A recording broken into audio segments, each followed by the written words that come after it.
네, 안녕하세요. 스토펜입니다. 11월 23일 평화로운 목요일 되시기를 바라고요. 코스피 1봉부터 간단하게 브리핑을 좀 드려볼게요. 우리의 코스피 갭을 기점으로 해서 V자 반등 올라왔는데 여기서 한번 살짝 꺾여주는 모습을 보여주더니 지금 여러분들이 보고 계시는 파란 색깔, 이 파란 색깔 외부 추세선에서 정확하게 반등해주는 모습 여기서 나왔죠. 그 이후에 추가로 또 가파르게 상승하는 모습을 보여주었습니다. 기존의 2458에서 2490이 저항이었는데 해당 구간을 돌파했어요. 그렇다면 다음으로 남아있는 것, 우리들이 고려해 볼 수 있는 부분은 바로 역시 또 파란 색깔 외부 추세선이죠. 이 구간, 이 상단에 닿을 경우 저항으로 작용할 수 있는 부분, 수치로 환산하면 코스피 2530포인트 근처입니다. 해당 구간에 도달할 경우에 신규 매수보다는 관망 혹은 과매수 구간에 진입해 있는 나의 종목은 분할 매도를 고려해 볼 수 있겠죠. 다음으로 엔비디아 실적 간단하게 브리핑을 드려보자면 정말 어마어마한 성장, 어마어마한 서프라이즈를 보여주었습니다. 전세계 GPU 시장의 80% 가까이를 독점하는 기업답죠. 정말 훌륭합니다.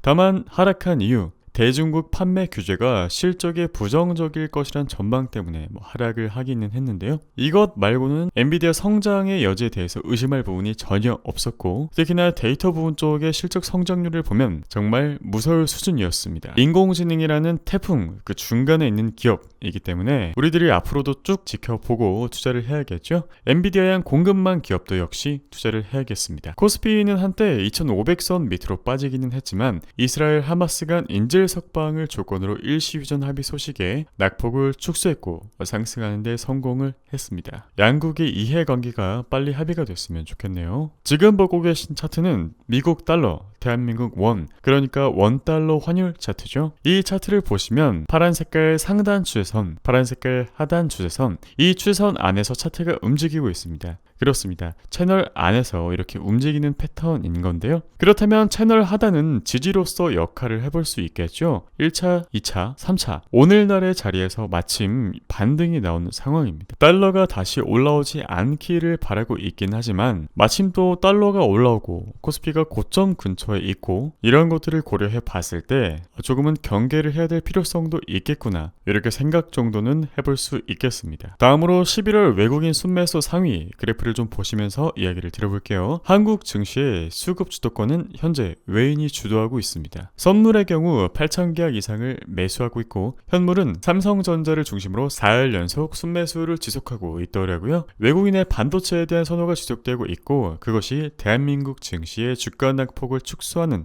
그런 요인이라고 보시면 되겠습니다. 이렇게 외국인이 지속적으로 매수해줄 때 삼성전자에 물려있는 분들 어느 정도 청산하시면서 일부 수익을, 일부 현금을 확보해보는 전략을 취해볼 수 있겠죠. 자, 한국뿐만 아니라 미국의 주요 반도체 기업들 역시 상승세입니다. 인텔의 경우 하락했을 때 제가 분석을 드리면서 이 박스권에서 움직인다 라고 해서 박스권을 설정드렸었는데 박스권 하단으로부터 최고점까지 무려 78%나 올랐더라고요.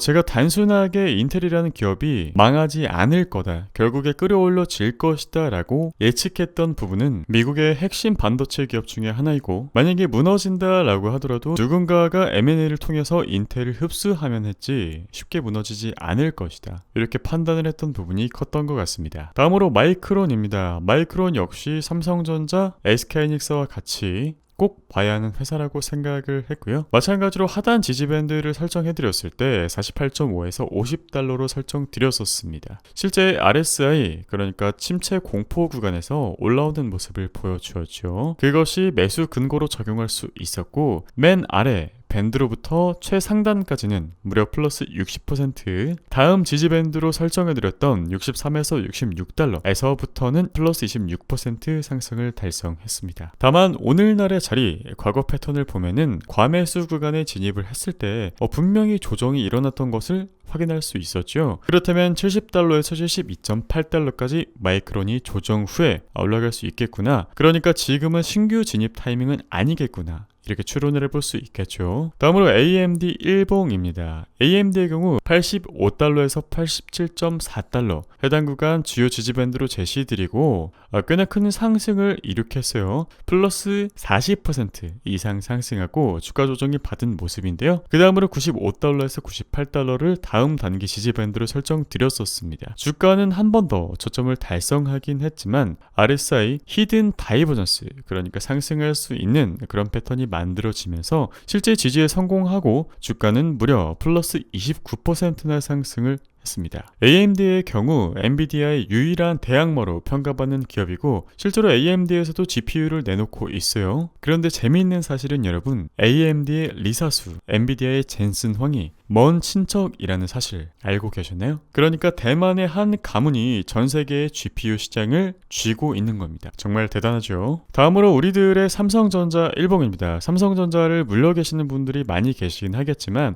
그래도 대부분 5만원대 초반, 5만원대 중반에서는 물타기를 통해 평균 단가를 낮추셨을 거라고 예상되고 그렇게 바라봅니다. 그렇다면 삼성전자 지금 73,000원 근처에서 움직이고 있죠. 올해 최고가일 텐데 단기 최상단으로는 77,000원을 보고 있습니다. 물론 8만 전자까지 갈 수도 있기는 하지만 내 평균 단가가 이 근처에 위치해 있다면, 그리고 내 현금이 좀 많이 부족하다라고 한다면 일정 부분 청산을 통해서 현금 비중을 안전하게 확보하시면서 건전하게 투자하는 방법, 제가 늘 제시해드리는 부분이죠. SK하이닉스의 경우는 조금 다릅니다. HBM 시장에서 삼성전자보다 SK하이닉스가 훨씬 더 앞서고 있고 엔비디아 같은 대기업에 납품하고 있는 레퍼런스도 역시나 SK하이닉스가 글로벌 시장에서 HBM 신뢰도가 더 높은 기업이구나 라는 것을 방증하는 사례 중에 하나죠. 일단 지지 128,000원에서 13만원, 제가 역할 전환이라고 써놨는데 해당 구간에서 지지 받고 무너지지 않는 모습만 보여준다면 증권사 1차 목표가인 14만 4천원까지 상승을 도모해볼 수 있겠습니다. 보통 15만원 정도를 증권사 목표가로 보고 있는데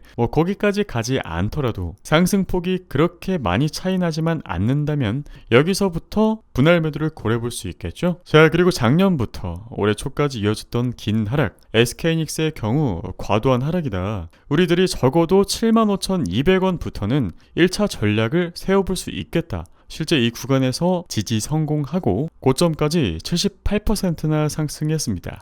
사실 이렇게 주가가 떨어질 때는 저도 더 떨어질까봐 무섭긴 합니다. 하지만 그 기업의 내재된 가치, 앞으로 어떤 사업을 할 것인지, 그리고 차트상에서 우리들이 확인할 수 있는 강한 기술적 지지선이 어디인지 이런 것들 분석을 통해서 확률을 우리 쪽으로 당겨왔고 여러분들에게 제시드렸던 가격이 75,200원부터 65,200원이었습니다. 하이닉스의 경우 신고가 갱신을 앞두고 있기 때문에 지금으로부터의 신규 매수보다는 이 지지 구간을 잘 지지해주는지 한 주 혹은 2주 정도를 통해서 정찰병을 확인해보는 게 오히려 더 나은 판단이 될 수 있겠죠. 그러니까 신규 진입은 조금 위험하다라는 이야기를 좀 드리고 싶고요. 실제 11만 2천원에서 11만 4천원 이런 구간이 신규 진입으로 적당한 자리였습니다. 제가 제시드렸던 지지 밴드 무려 6번이나 지지하는 데 성공했죠. 1, 2, 3, 4, 5, 6입니다. SK하이닉스 말고도 SK하이닉스 향, 공급망 HBM 기업들, 장비 기업들, 그리고 기타 AA 칩 기업들, 자율주행 칩 기업들 많이 있으니까요. 좋은 자리가 오면은 제가 또 역시 분석을 드리도록 하겠습니다. 무조건적으로 안전하게 투자를 해야 된다.